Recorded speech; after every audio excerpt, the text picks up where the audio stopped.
လာပြီနောက်ပြီးတော့တွေးတလာပြီဖြည်းဖြည်းချင်းဝေးခဲ့ပါပြီမင်းပေးတဲ့မတ်တရားနန်းနဲ့ငါကောင်းတဲ့မမက်ရနေပြီရင်နှုံးကနှွေးထွေးမှုအခုကြတော့အစ္စလာပြီအုံနောက်တစင်းစားရင်းနဲ့တွေးတွေကပျောက်ဆဲကောင်းနဲ့မပေါ်လာခဲ့တာမင်းနဲ့ငါနဲ့နှစ်ယောက်တည်းအတူတူကတိတွေတိုင်တယ်ဘူးခဲ့တာလဲပြန်တွေးမိတိုင်းရင်ပတ်ထဲမှာနှလုံးသားလေးရိုင်းနေ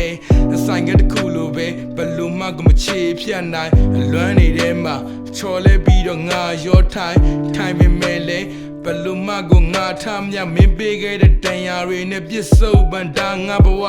ဘာတွေကြောင့်များဝကြွေးတွေကအရှိခဲ့တာလဲချစ်ကြီးသူရှုံးရမယ်လို့ပြညက်လို့ထားခဲ့တာရဲ့နောက်ဆုံးအနေနဲ့စကားလေးတစ်ခွန်းလောက်ပြောလိုက်ချင်ငါပေးခဲ့တဲ့အချစ်တွေပြန်ပေးခဲ့ပါချစ်ရသူရဲ့ဆုံးဖြတ်လိုက်ပါတော့မင်းလေးကြိုင်တယ်လို့ပဲရုပ်သိရုပ်လိမ့်လို့မင်းလို့ရကြုံစဲ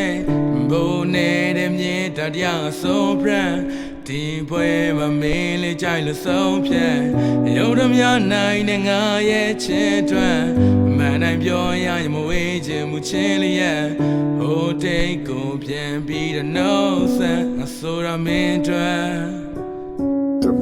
တတိယပေးပါတင်ပေးကဘွိုင်းဖရက်ဆိုတဲ့ကောင်းလေးကိုချက်လေးမှကိုငါကြည့်မရသေးတာဒီကမေးမှနင်ငါ့ကိုတတိယသေးလားဘွားခဲမှန်ဘူးတဲ့စကငယ်ဘွားလိုပဲတောင်ကျိုးဖြတ်တဲ့ငတ်ကိုမှနင်နှောင်ကျိုးမြဖွဲ့ထားခဲ့ငါလည်းယောက်ျားပဲစစ်မပြေမှုတွေများလာတဲ့ကရက်ခွက်မှာမျက်နှာကစောက်ထိုးကြတယ်ဘွားပဲစောက်ထိုးကြတယ်ဘွားကိုမင်းမလို့အလင်ငါ့ကိုကြောင်ထိုးထားခဲ့ရတယ်ဝေးသွားမကြောင်းနေတော့မင်းလည်းမတွေးထားနဲ့ငါတို့နှစ်ယောက်ကရင်လို့ကလစ်ကလာလဲမဟုတ်တော့ဘူးဆိုတာမင်းလည်းတွေးမမနဲ့မင်းရဲ့ဘေးကခွေးသားနဲ့ငါ့ကိုလာပြီးမရှင်းပါနဲ့ငါပြောတဲ့စကားတွေမင်းဘယ်တော့ကလေးထားလဲခိကလာကငွေရှိမှချစ်ဆိုတဲ့နှစ်သာရရငွေမရှိတဲ့ကောင်ကြပြစ်ခွာသွားကြငါမင်းပေါ်ထားတဲ့မေတ္တာတရားကကြီးမားပြီးဒုတယ်ဆိုတာမင်းရောသိပါမလားကွာတူတူလျှောက်ခဲ့ဘူးတဲ့လမ်းတွေကိုရောမင်းမှတ်မိသေးရဲ့လားလက်ရှိတွေးထဲမှာရင်ကမင်းဖတ်မှာငါမြဲတဲ့ရက်တီပေးခဲ့တာငါဖုံးဆိုမင်းအမြဲတမ်းဘလက်လေးတဲ့ထားတန်ရုံးစင်ကျိုးတွေပါပြတ်ဖုံးထဲမှာမင်းတက်ပုံတွေမပြတ်ပြစ်သေးခဲ့ပါ